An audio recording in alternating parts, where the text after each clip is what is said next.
एक बार एक क्लास के टीचर ने अपने सारे बच्चों को गुब्बारे देते हुए कहा कि तुम इसे फुलाकर अपना नाम लिखो और उसे फ्लोर पे छोड़ दो। सारे बच्चों ने ऐसा ही किया। फिर उसके बाद टीचर ने सारे गुब्बारों को मिक्स किया और बच्चों से कहा कि मैं तुम्हें 1 मिनट का समय देता हूं, तुम अपने अपने नाम का गुब्बारा ढूंढो। लेकिन उस 1 मिनट में बहुत ही कम बच्चे अपने नाम का गुब्बारा ढूंढ पाए।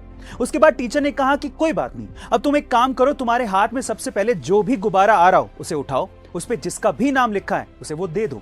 ऐसा करके आप बिलीव नहीं करेंगे कि 1 मिनट के अंदर अंदर सारे बच्चों को अपना अपना गुब्बारा मिल गया। गाइस, यहां सीखने लायक बात यह है कि हमारी जिंदगी में खुशियां भी गुब्बारों के जैसी होती हैं। ये हमें नहीं मिलती अगर हम अपनी खुशियां ढूंढते रहेंगे, लेकिन अगर हम दूसरों की खुशियों का भी ख्याल रखेंगे तो शायद हमें हमारी खुशियां भी मिल जाएं। गाइस, आपको ये कहानी कैसी लगी कमेंट सेक्शन में जरूर लिखिएगा। गाइस, आप अपनी गाड़ी में पेट्रोल या डीजल कब भरवाते हैं?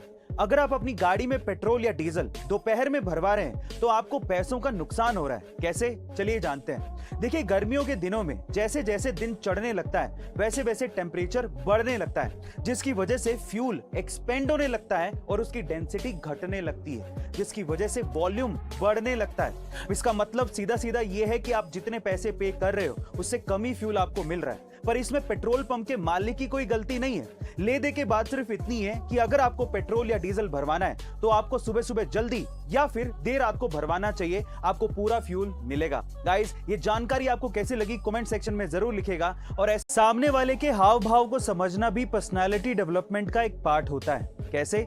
चलिए उसे 2 एग्जांपल से समझते हैं।